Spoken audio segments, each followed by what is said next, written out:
Bagi penghidap diabetes, anda semestinya sering mencari ubat kencing manis yang paling mujarab. Apa kata saya kongsikan senarai jenis ubat kencing manis semula jadi yang boleh anda makan hanya di rumah sahaja. Jangan risau, semua yang saya akan kongsikan adalah bahan semula jadi yang boleh turunkan paras gula darah anda. Ubat kencing manis yang pertama ialah sayur brokoli. Sayur brokoli yang berwarna hijau ini amatlah kaya dengan kandungan sulforafan. Sulforafan merupakan sejenis isothiocyanate yang mempunyai sifat atau ciri pengurangan gula dalam darah.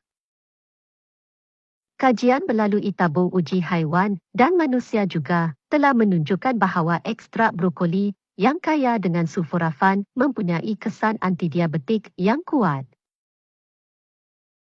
Boleh membantu meningkatkan kepekaan insulin selain mengurangkan paras gula darah dan penanda tekanan oksidatif di dalam tubuh kita. Selain itu, memakan jenis-jenis sayuran yang tergolong dalam kumpulan yang sama seperti brokoli ini juga telah dikaitkan dengan risiko diabetes jenis 2 yang lebih rendah. Ubat kencing manis kedua, labu dan juga biji labu. Untuk makluman kepada anda semua, buah labu telah digunakan sebagai ubat diabetes tradisional di kebanyakan negara lain seperti Meksiko dan juga Iran. Labu juga kaya dengan sumber karbohidrat yang disebut sebagai polisakarida, yang mempunyai potensi dalam mengawal paras gula darah. Rawatan dengan menggunakan ekstrak dan serbuk labu juga telah terbukti dapat menurunkan kadar gula darah dengan ketara melalui kajian terhadap manusia dan juga haiwan. Walau bagaimanapun, lebih banyak penyelidikan diperlukan untuk menentukan bagaimana labu dapat memberi manfaat kepada kawalan gula darah. Terutamanya apabila ia telah dimasak seperti dipanggang atau dikukus. Selain daripada buah labu sendiri, biji labu juga sangat kaya dengan lemak sihat dan juga protein. Ini menjadikannya sebagai antara pilihan yang baik untuk mengawal paras gula darah. Ubat kencing manis yang ketiga, kacang atau mentega kacang. Kajian juga telah menunjukkan bahawa pengambilan kacang boleh menjadi antara cara yang berkesan untuk membantu mengawal paras gula dalam darah. Kajian telah dilakukan terhadap 25 individu yang mempunyai diabetes jenis 2. Hasil kajian menunjukkan bahawa pengambilan kacang tanah dan juga badam sebagai sebahagian daripada diet rendah karbohidrat dilihat boleh mengurangkan paras gula darah puasa dan selepas makan.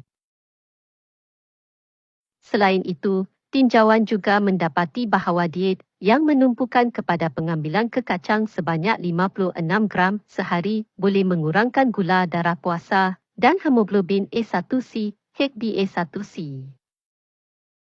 Jenis ubat kencing manis 4 pula, sayur bendi. Di Turki, biji sayur bendi juga telah lama digunakan sebagai ubat semula jadi bagi merawat diabetes ini kerana biji bendi mempunyai ciri penurun gula darah yang sangat kuat. Hamnogalak turunan, polisakarida utama dalam sayur bendi, telah dikenal pasti sebagai sebatian antidiabetes yang kuat. Selain itu, sayur bendi juga mengandungi sebatian tertentu yang boleh membantu mengurangkan gula darah dengan merencatkan enzim tertentu.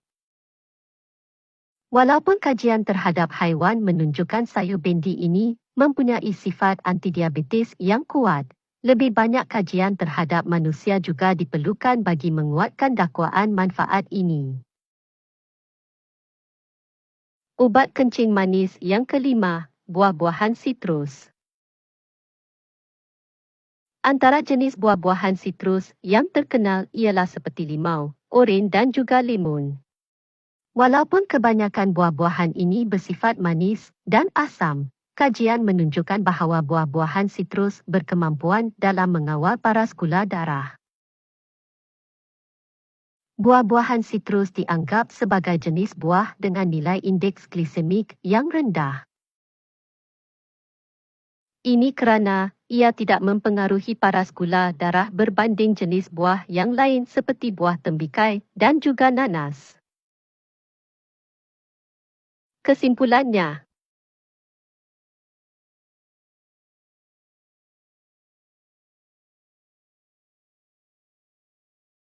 anda tidak perlu lagi berhabisan ratusan ringgit dengan membeli produk ubat kencing manis yang paling mujarab yang belum terbukti.